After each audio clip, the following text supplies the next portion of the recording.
निर्जला एकादशी, ज्येष्ठ मास शुक्ल पक्ष की एकादशी। श्री भीमसेन बोले, हे पितामह, भ्राता युधिष्ठिर, माता कुंती, द्रौपदी, अर्जुन, नकुल और सहदेव आदि एकादशी के दिन व्रत तथा दान करते हैं और मुझसे एकादशी के दिन अन्न खाने को मना करते हैं। मैं उनसे कहता हूँ कि भाई, मैं भक्ति पूर्वक भगवान की पूजा तो कर सकता हूँ और दान भी दे सकता हूँ, परंतु मैं एकादशी के दिन भूखा नहीं रह सकता। इस पर व्यास जी बोले, हे भीमसेन, यदि तुम नरक को बुरा और स्वर्ग को अच्छा समझते हो तो प्रत्येक मास की एकादशियों को अन्न न खाया करो। इस पर भीमसेन बोले, हे पितामह, मैं आपसे पहले भी कह चुका हूँ कि मैं एक दिन एक समय भी भोजन किए बिना नहीं रह सकता। फिर मेरे लिए पूरे दिन का उपवास करना कठिन है। मेरे पेट में अग्नि का वास है जो अधिक खाने पर शांत होती है। यदि मैं प्रयत्न करूं तो वर्ष में एक व्रत अवश्य रख सकता हूं।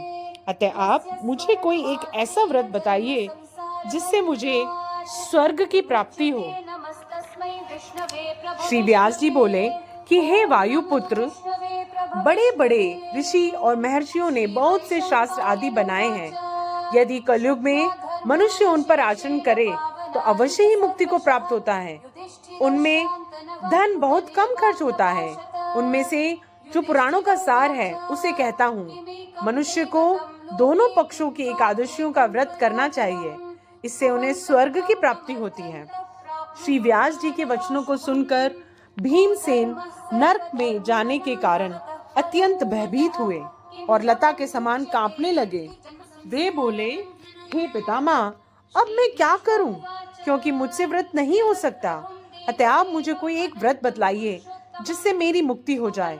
इस पर श्री व्यास जी बोले, हे भीमसेन, वृष और मिथुन संक्रांति के मध्य में ज्येष्ठ मास के शुक्ल पक्ष की एकादशी है, उसका निर्जल व्रत करना चाहिए। इस एकादशी के व्रत में स्नान और आचमन में 6 बूंद जल से अधिक नहीं लेना चाहिए। इस आचमन से शरीर की शुद्धि हो जाती है। आचमन में 6 बूंद से अधिक जल मद्यपान के समान है। इस दिन भोजन नहीं करना चाहिए, क्योंकि भोजन करने से व्रत नष्ट हो जाता है। यदि सूर्योदय से सूर्यास्त तक मनुष्य जलपान ना करे तो उसे 12 एकादशी के फल की प्राप्ति होती है। द्वादशी के दिन सूर्योदय से पहले ही उठना चाहिए और स्नान करके भूखे ब्राह्मण को भोजन कराकर यथा योग्य दान देना चाहिए। तत्पश्चात स्वयं भोजन करना चाहिए। इसका फल 1 वर्ष की संपूर्ण एकादशियों के फल के बराबर है। हे भीमसेन, स्वयं भगवान ने मुझसे कहा था कि इस एकादशी का पुण्य समस्त तीर्थों और दानों के बराबर है। एक निर्जल रहने से मनुष्य सब पापों से मुक्त हो जाता है। जो मनुष्य निर्जला एकादशी का व्रत करते हैं उनको मृत्यु के समान भयानक यमदूत नहीं दिखाई देते। उस समय भगवान के विष्णु दूत स्वर्ग से आते हैं और उनको पुष्पक विमान में बिठाकर ले जाते हैं। अतः संसार में सबसे श्रेष्ठ निर्जला एकादशी का व्रत है। अतः यत्न पूर्वक इस एकादशी का निर्जल व्रत करना चाहिए। उस दिन ओम नमो भगवते वासुदेवाय मंत्र का उच्चारण करना चाहिए। उस दिन गोदान करना चाहिए। व्यास जी के ऐसे वचन सुनकर भीमसेन ने निर्जला एकादशी का व्रत किया। इस एकादशी को भीमसेन या पांडव एकादशी भी कहा जाता है।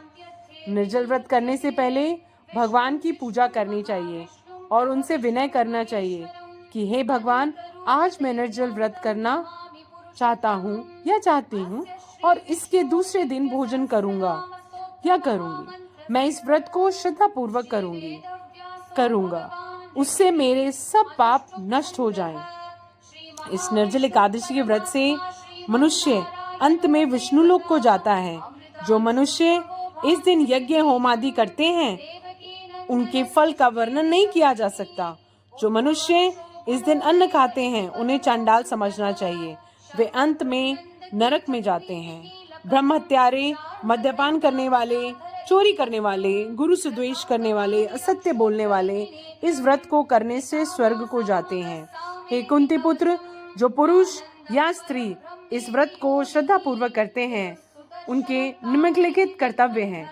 उन्हें सर्वप्रथम भगवान विष्णु का पूजन करना चाहिए, तत्पश्चात गोदान करना चाहिए।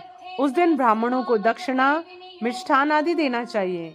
निर्जला के दिन अन्न, वस्त्र आदि का दान करना चाहिए। जो मनुष्य इस कथा को प्रेम पूर्वक सुनते हैं व पढ़ते हैं, उनको भगवान के लोक की प्राप्ति होती है।